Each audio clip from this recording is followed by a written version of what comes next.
Welcome to another edition of the Cuban Assassin Podcast. Hi, I'm your host, Richie Acevedo, also known as the Cuban Assassin. Last time on the Cuban Assassin Podcast, I was talking about where I was part of Championship Wrestling and the Cole Automotive Group's Saturday Night Wrestling. And I was talking about where there was a fallout between the deal of the Cole Automotive Group and JDR Promotions. And during that time, I was the Championship Wrestling Television Champion, and I was under the mask known as the Super B. But I would lose the title to one Cedric Alexander that would become a WWE superstar. And after everything folded, I went back to the Cuban Assassin, Richie Acevedo. And when I did that, I had an opportunity to get to wrestle Marty Jannetty. And just a little follow-up for those who may not know who Marty Jannetty is. But Marty Jannetty is a former AWA World Tag Team Champion with Shawn Michaels when they were called the Midnight Rockers. And then later on the WWF, the World Wrestling Federation, they became known as the Rockers. And Marty Jannetty is also a former WWF Intercontinental Heavyweight Champion. And he's also a former WWF World Tag Team Champion with the 1-2-3 Kid, Sean Waltman.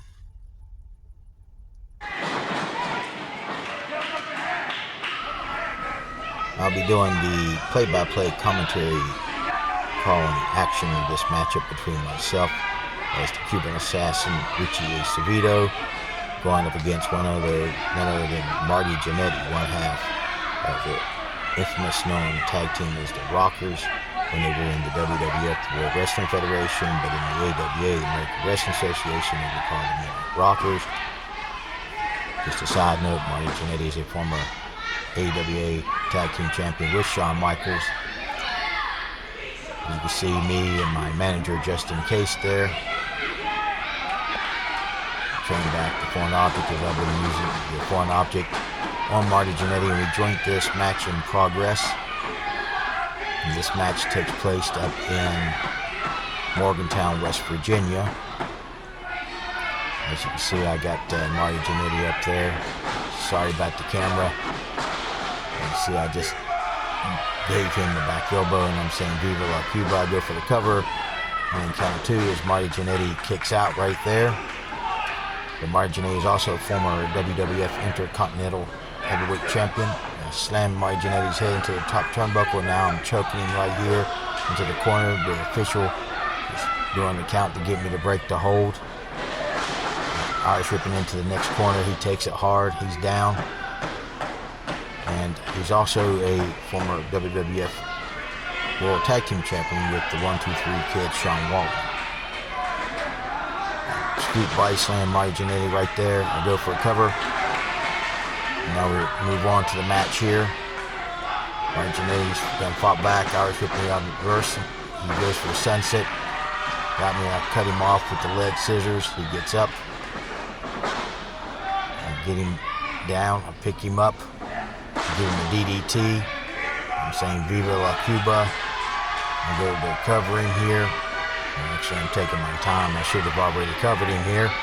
My mistake, probably the reason why I didn't win this match. Now I'm sitting here complaining to the official. I go cover him 1, 2, and only count of two as Marty Jannetty kicks out. Should have pinned him earlier. You know, Marty Jannetty was really good to me. After this show here, we went out and we partied. And Boston Beanery place. Right now he gets me in a schoolboy or inside cradle, small package. I kick out, get him kick to midsection followed by a clothesline. I come out of the corner with an elbow drop right onto him. I go for a cover, only a count of two as Marty Jannetty kicks out. Now Marty Jannetty's fighting back on me right here. Irish whip into the corner. He comes charging in. I move. He hits the top turnbuckle and he's down. I go for a cover. 1, 2, and only count of two as Marty Jannetty kicks out again. I really enjoyed this match. I apologize for the camera. My nephew, Anthony Steins, is operating the video camera here. I give him a close fist to the face. Irish whip out of the corner, into the corner right there. I'm saying Viva La Cuba. I come charging in. He moves. I hit the top turnbuckle. He goes for a schoolboy. 1, 2, and I kick out right there. And he definitely is a rocker. I give him a boot to the midsection. I go to give him a backslide. He reverses it here on me right here. He's trying to reverse it here. I'm trying to fight out of it. He's slowly trying to get me down. I'm trying to fight out of it. He goes down. He gets me. I go down. 1, 2, and I kick out.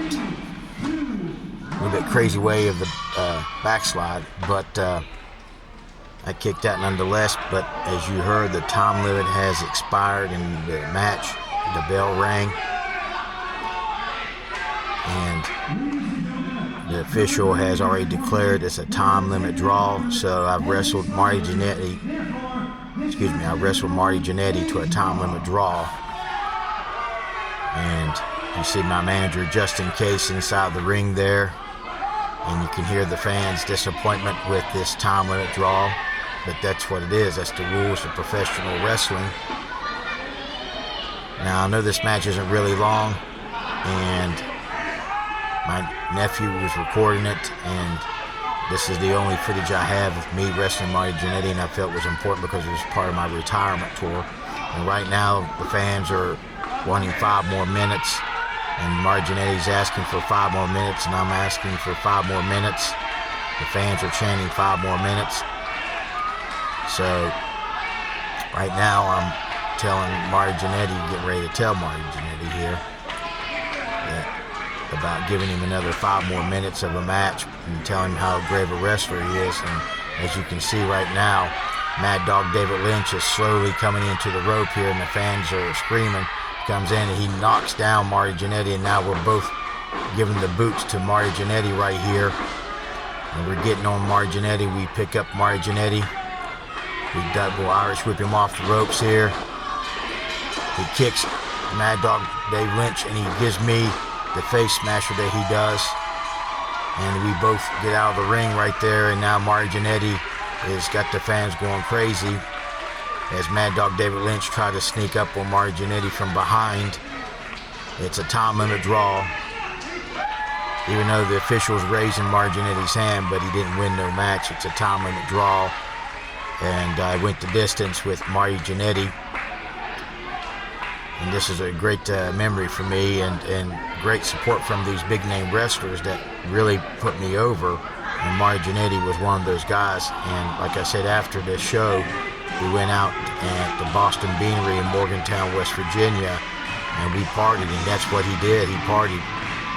Me and other wrestlers, we were all there, and it was a fun time. And I can tell you that he definitely is a midnight rocker. He definitely is a rocker, and the stories are true about him. Midnight rocking all along in the club scene. That's 100% true. You see Marty Jannetty taking a bow to the fans. And the match is a time limit draw. Now, during this time period, I'm going through a divorce with my wife, April, at the time, but I always try to spend time with my kids, Quentin and Madison.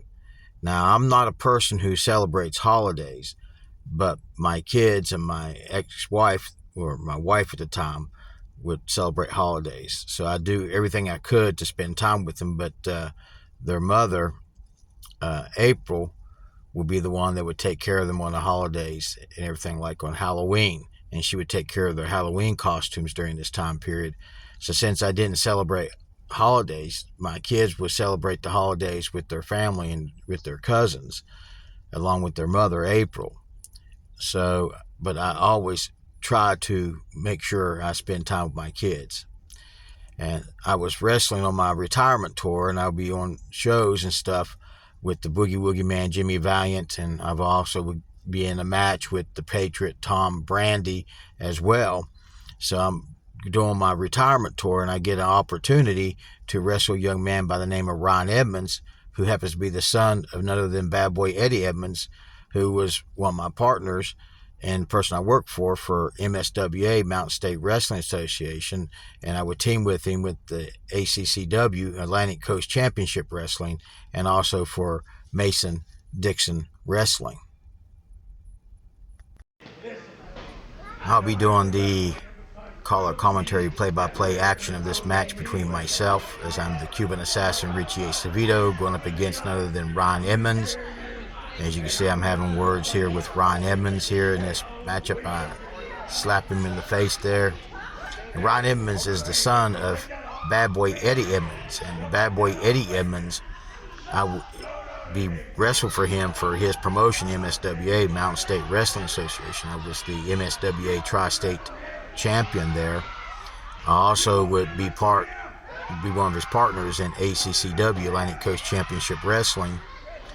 We would be teamed up along with the Bounty Hunter and Luscious Lance Malinowski, and we were known as the ACCW Four Horsemen. And this is where Ron Edmonds would meet me during his dad's promotion in ACCW, and also later on for MDW, Mason-Dixon Wrestling, which was formerly known as ACCW. Right now we're in Sabine, West Virginia at the Sabine Volunteer Fire Department as the introductions are going underway here. As you see, they introduced myself right there. And right now we're going to have ourselves a nice match. This is kind of like going full circle here. He was just a little kid when I was wrestling for his dad's promotion and tag teaming and teaming up with his dad and everything in another promotion. And now you see the introduction for Ron Edmonds right there as he's got the fan support here in Sabine, West Virginia. And this Sabine, West Virginia is the place that I had my wrestling match with Shorty Brown that you saw in the previous episode of the Cuban Assassin podcast. And Shorty Brown was one of the best matches I had, and he was a midget wrestler from the old WAY TV4 Saturday Night Wrestling days. There's only 3 people I got to wrestle from WY TV4 Saturday Night Wrestling. One of them being my dad, the original Cuban Assassin, Angel Acevedo. The other one being the hardcore legend. The world knows him as Gypsy Joe, but in WY TV4 Saturday Night Wrestling he was known as Gene Madrid. And the other one would be Shorty Brown. And now I'm getting ready to go against my old partner and boss, son, Ron Edmonds, as the fans are totally in support here. I'm taking my time. I'm with my manager here, which is Cody Green, which Cody Green and I, along with Eric Foster and Eric Lester, would create WVCW, West Virginia Championship Wrestling, which will be going on to here in another episode of the Cuban Assassin podcast. As you can see, I'm stalling for as much time as possible because I'm going in the ring with a young individual, and he's a big guy. Like all these kids grow to be big men that I've been known since they were kids. Like Rene Dupree was one of those kids. I've known Rene Dupree since he was 5 years old when I started for his dad in Atlantic Grand Prix Wrestling. And right now I'm telling the official, not to pull my stinking hair, what little bit I have on my head. I cut my hair and cleaned and shaved when I was going through this depression stage because I was going through a divorce with my wife at the time, April. And here I go, wanting to shake hands and give it a fair match here. And Ron Edmonds the fans are telling him no, and I'm telling them, to mind their business. I said, look, I'm trying to shake his hand, be a fair man, and I don't have no fingers crossed. I said, I'm going to be a man and shake your hand. And the fans are telling him no. I'm saying yes, and they're saying no. And I'm telling you, don't listen to them. So he's not willing to shake my hand right there. So I guess we're not going to shake hands. These matches bring back memories for me every time I watch them. Now it's a collarbone top right now, and he shoves me off into the corner, and I tell the referee, come here, and I'm telling him that he pulled my stinking hair. And I'm asking the fans, and he's asking the fans, the official, and the fans here in Sabine, West Virginia, are saying no, and I'm saying yes. Now, Cody Green was going as the advisor. He was my advisor, and that's what we called him, was the advisor. So the official was telling Ron Emmons, warning him about pulling the hair. So we kind of do-si-do around there just a second, getting advice from my advisor. Collarbone top right here, and he takes me to side headlock right here. He's got me right here. He's grinding that side headlock. I grab his hair. The official's checking. He's a big old guy. You know, he's not that little kid I know. He was a short, chubby kid, and he grew up to be a big guy and good in shape here. I take him to the ropes by pulling his hair, shoot him off, gives me a shoulder tackle, and I go outside the ring really quick. And the official's backing up Ron Emmons from coming after me after that shoulder tackle right there. I come up into the ring now. Now I'm telling the official that he pulled my hair when he gave me the shoulder tackle. And now the official is warning Ron Emmons about pulling the hair. And the fans are saying no. And I'm telling yes, he pulled my hair. He pulled my stinking hair. And fans in Sabine, West Virginia always had good results in front of them here at the Sabine Fire Department in Sabine, West Virginia. Collarbone top right there. I take the arm of Ron Emmons here. I'm working over that arm. I got him into a wrist lock. And Ron Emmons reverses the arm onto me. He's got my arm, he's ringing it, gets me over. Leg drop to the arm. I get outside the ring again real quick, hold my arm right there because he leg dropped on my arm. You know, I could say something. Ron Emmons was really well trained, and his dad trained him well. But Ron Emmons grew up around the wrestling business, and his dad, Bad Boy Eddie Emmons, was trained by Blazing Bobby Blaze. And I was trained by my dad, the original Cuban assassin. Collarbone top. He gives me the arm wringer right here. He's got my arm. Now he's got me in the arm bar right here. And now I'm sitting here telling the official he pulled my trunks, and I pull his hair, and I get him in an arm bar down while he's down on the ground. And now he's telling the official that I pulled his hair, and the official was asking if I pulled his hair. I said no. And I'm really working and ringing that, putting pressure on that arm right there as I got him down. And the fans are chanting on for Ron Emmons here in this matchup. This match is important. I give him a knee to the back elbow and take him back to the arm, really working this arm over here. But both of us are trained by our fathers. So 2 second-generation wrestlers right here. I pull his hair as he gets back up. The official didn't see it. And now I'm really working over that arm right there. And really putting pressure on that arm, applying pressure onto it. And the official didn't see me pull his hair. And now Ron's starting to slowly get back up onto his knee. Slowly gets up to his feet. And then grab his hair and pull his hair again where the official doesn't see it, and get him back down onto the mat again. And my advisor is sitting outside the ring right there, which the advisor is no other than Cody Green. Right now I got his arm right here, and I'm really applying pressure to his arm. The official's checking and then said he didn't see no hair pulling while Ron's telling me I pulled his hair. Ron's slowly getting up here. Got him in the back hammerlock here. Really working that hammerlock, applying pressure on that back hammerlock onto Ron Emmons right here. And then Ron Emmons reverses the back hammerlock on me right there. And now he's really applying pressure on it. And trying to see, and I give him a back elbow right inside the face. I give him a closed fist. He's into the corner. I give him another closed fist right into the corner, right to the officials warning me about the closed fist. They're telling me to open them. Irish whip out of the corner. He reverses it on me. And he gives me a big hip toss as I come out of the corner. Scoop, picks me up, body slams me right there, and goes for a cover. Count of 1, 2, and I kick out and I roll out. You know, Ron Emmons reminds me a lot of Brian Logan in a lot of ways from his wrestling right there. And he kind of resembles a lot of Brian Logan too, and almost the same size as Brian Logan. Right now, I'm going around the ring, and I got my international foreign object right there. The official doesn't see it. I'm sure the fans do. I come up slowly into the ring here, and the fans are complaining that I got a foreign object, and I'm like, no, I don't have anything. The official's coming over to ask me if I got something. I said, no, I don't have anything on me.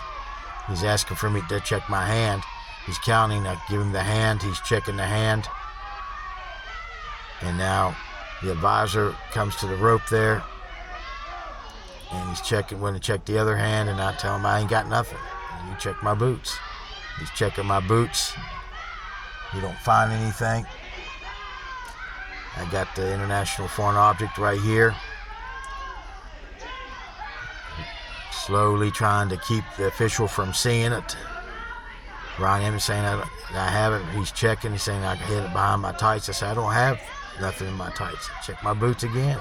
The fans were trying to tell the official that I got a foreign object hidden on me.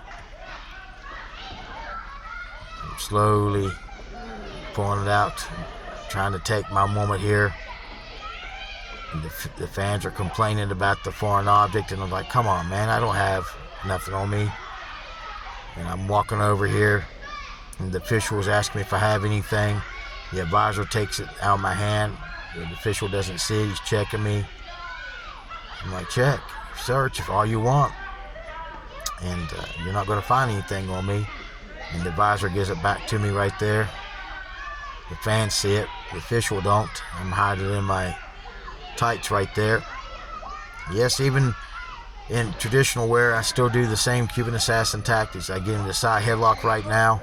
The official don't see it. I give him that foreign object, thrust it into his throat right there, and the official doesn't see it. And I said, no, it's an open hand chop. It's a judo chop. I get the foreign object out again. The official don't see it, and I give it another hit right there. And the official was like, it's open hand. I said, yeah, it's open hand. I'm doing a judo chop. Judo chop's legal in the sport of professional wrestling. I'm not really supposed to be thrusting the judo chop in his throat, though. That's the thing. If I was doing a judo chop, it was illegal. I get the foreign object out again. The official doesn't see it. I pick up Ryan Emmons again, and I give him a shot again, and I give him another one right to the throat. And the official don't see it, and I'm hiding the foreign object again. I go to the side there, and the advisor, you can't see it there, but he took the foreign object right there. Now I'm going over here. I pick up Ryan Emmons here. I take him over here to the top, the turnbuckle here, in the corner. Give him a big old overhand chop to his chest there. I'm choking him right now, working over where I used that foreign object, and the official's counting. I got the count of 5 to break that hold. I'm using that top rope now as a weapon onto Ryan Emmons right now. The official's counting because I'm using it to choke him. The fans are telling him, snap near a takedown. Give him a big stomp in the back right there. Now I take one arm and do a sitting down abdominal stretch. Now I'm choking him right there, right in front of the official. The official's counting. I got a count of 5 to break that hold. Actually, he's supposed to be making me break the whole entire hold. Now I got him here in this sit down abdominal stretch. Now I'm choking him again. The official's warning me, doing the standard 5 count, and I stop. The fans don't like me doing these dirty deeds. I go down for a cover. 1, 2, and Ryan Emmons kicks out. Only got a count of 2. I get him in the reverse chin lock right here. And now the fans are trying to get and rally behind Ryan Emmons right here in Sabine, West Virginia, at the Sabine Volunteer Fire Department, the home of Shorty Brown, midget wrestler from WYTV4 Saturday Night Wrestling. Ryan Emmons gets up, gives me an elbow to the midsection, followed by another one. He hits the rope. He ducks my clothesline. He ducks my elbow. I get him with the knee into the midsection. He goes over, and I'm sitting there saying Viva Cuba right there. And the fans are booing me. I go for a cover. Hook the leg 1, 2, and only count of 2 as Ryan Emmons kicks out right there. And right now the official is warning me. I'm telling him it's a count of 3. He says no, it's only a count of 2 because Ryan Emmons kicked out at the count of 2. I grab Ryan Emmons, set him up, and give him a knee to the back, and now I got his arms in a wheelbarrow position here on his arms here, trying to really work the center part of his back, and I'm really working over different parts of Ryan Edmonds here. Ryan Edmonds trying to get the fans to rally up behind him here. I'm putting my head here, trying to put some leverage on this well-bearer position on his arms, and he's slowly getting up, and he's slowly trying to get to reverse this hold on me. And he gets that hold on me now, and he's got his head on my back, and now I'm trying to reverse it back on him. I'm slowly getting it, and I'm trying to reverse it on him, and then I get him back into the wheelbarrow, and then I get him right here into a scorpion death drop right there, and I'm saying Viva Cuba right there, and the fans are booing. I should be pinning him. I'm not pinning him anytime soon. I go for a cover, hook the leg, 1, 2, only a count of 2 as Ryan Edmonds kicks out. I should just pin him right off the bat, and I would have won the match already, but that's my fault for not taking advantage of it. Now I got him in a reverse chin lock.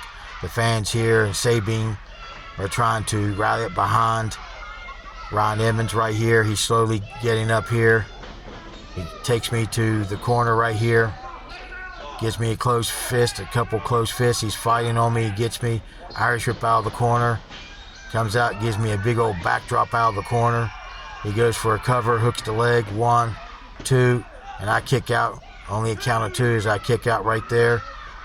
He grabs me, he's getting on me, he's punching me. Gets me in the corner.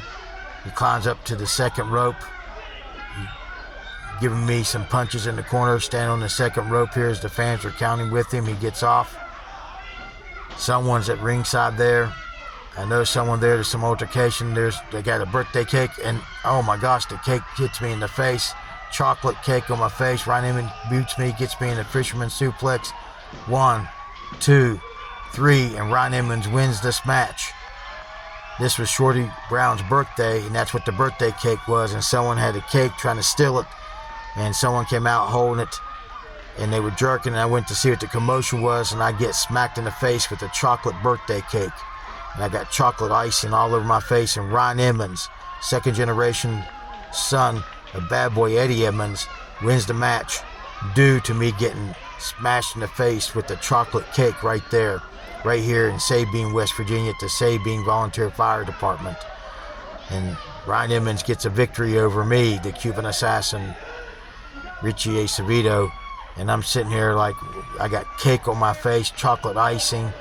The fans were laughing. I got chocolate all over me right here. And Ryan Edmonds wins this match. Now after I retired, I would get together with Cody Green, Eric Foster, and Eric Lester, and we start a new promotion called WVCW, West Virginia Championship Wrestling. Next time on the Cuban Assassin Podcast, I'll be talking about the promotion I helped start, WVCW, West Virginia Championship Wrestling.